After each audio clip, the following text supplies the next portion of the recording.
Hello guys, welcome back. So, if you've recently got an Aura digital photo frame or are planning to use one, you might be wondering how it actually works behind the scenes.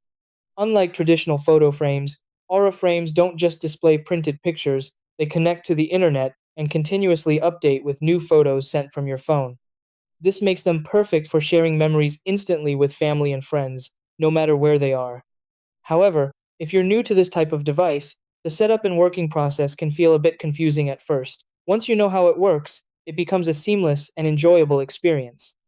So friends, in this video, I'll guide you through exactly how an Aura digital photo frame works step by step.